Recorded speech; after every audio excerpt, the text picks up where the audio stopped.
In a vast, bustling, and intricate world, individuals employed in the public sector encounter people from all walks of life. Diversity is an inherent aspect of their work, and navigating unpredictable situations may even be part of their job description. However, a South Korean taxi driver found himself in an unprecedented predicament when he picked up a stranger, only to discover that her suitcase was leaking blood in his car. Caught off guard, he was unsure how to react, and as the story behind the mysterious suitcase unfolded, it sent shockwaves throughout the country of South Korea. Good morning, good afternoon, and good evening, ladies and gentlemen. Today, I bring you something slightly different from the usual. I will be reporting on a recent case that took place in South Korea. Many Western news reports have been misinterpreting some details, so it's time to set the record straight. Welcome to The Midnight Investigator, a show that delves into true crime and strange cases on a weekly basis. If you haven't already, please consider subscribing. So grab yourself a coffee, take a seat, and get ready for a deep dive into the case of Jeong Yoo-Jeong. Welcome to South Korea, folks. While most of our cases tend to take place in the country's capital, Seoul, today's story takes us to the southern coast, where we find the city of Busan, officially known as Busan Metropolitan City. It is South Korea's second most populous city and is recognized as the country's southern economic center. With a population of almost 3.5 million residents and a GDP of $76 billion, this city pulsates with energy and boasts a significant flow of money. But let's take a moment to focus on some interesting facts, since we've never been here before.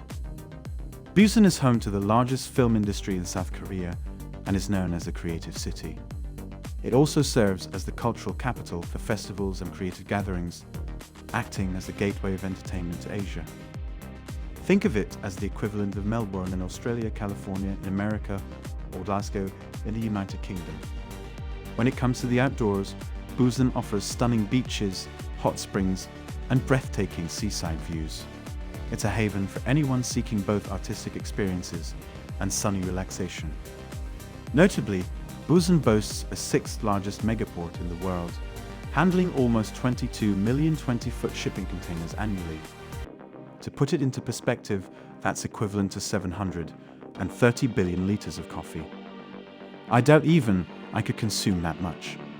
Anyway, like most of South Korea, Busan is considered a safe place to live, which is why our case today garnered so much attention. Let's talk about safety for a moment before we delve into today's case.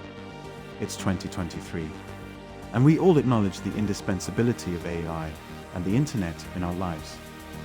We've signed up for countless websites, newsletters, and online services. But have you ever wondered what happens to your data when you consent to those terms of service? It's highly likely that your personal information is being sold and resold by numerous data brokers. Unfortunately, these data companies retain sensitive details such as your name, gender, shopping habits, and even your address. This can lead to impersonation fraud and more severe consequences. That's where our sponsor, Incogni, comes in. Incogni helps protect your privacy by removing your personal data from the market. By signing up with my link and creating an account, their automated system will work diligently on your behalf. You can even see the type of data brokers and their risk factors associated with your information. Incogni has already removed 42 threats linked to my email address, and I've received emails from these brokers confirming the removal of my data. Safeguard your online privacy today. Incogni is offering a 60% discount to the first 100 people who use my unique code CRIME. I'll leave the code in the pinned comment and the video description below. Thank you to Incogni for sponsoring today's video, and thank you, viewers, for supporting content creators like myself. Now let's dive straight into today's case, focusing on the story of Jeong Yoo-Jeong. On Monday, the 27th of 2023, around 3 am, a taxi driver in Busan made a distressing phone call to the police. He had just completed a trip after being hailed by a young woman carrying a suitcase. She asked to be dropped off near a wooded area close to the Nakdong riverside, near HAPO station. The taxi driver had driven this route many times before, and initially, the journey with the customer seemed normal. However, the situation took a sudden turn when the woman got out of the car and took her suitcase from the trunk. It was then that the taxi driver noticed something seeping out from under the suitcase. The sticky, thick liquid had a chilling appearance. It was blood. The passenger seemed oblivious to the concerned expression on the driver's face, and in the cover of darkness, she likely remained unaware of his discovery. Not wanting to create a scene, the taxi driver pretended nothing was amiss and bid her farewell as she walked toward the wooded area. Once she was out of sight, he returned to the car and opened the trunk, only to find a small pool of blood on the carpet. Whatever was in that suitcase, it spelled trouble. Without hesitation, the taxi driver dialed South Korea's emergency services, 112. The news that followed was deeply concerning, quickly capturing the attention of the police. A few minutes later, officers were dispatched to the area and discovered several mutilated body parts in the dense woodland, perfect for disposing of a body. Thanks to the quick thinking of the taxi driver, the female passenger was identified and traced back to her home just a couple of hours later. 3 hours after leaving the taxi, the young woman, later identified as Jeong Yoo-Jeong, was arrested. Data analysts examining the case uncovered some intriguing facts about Jeong Yoo-Jeong. Her mobile phone revealed that she had very few contacts or messages, indicating a profound sense of loneliness. Most notably, she had made several troubling online searches in the months leading up to the crime, including inquiries about how to murder someone, how to commit murder without a body, and the perfect murder.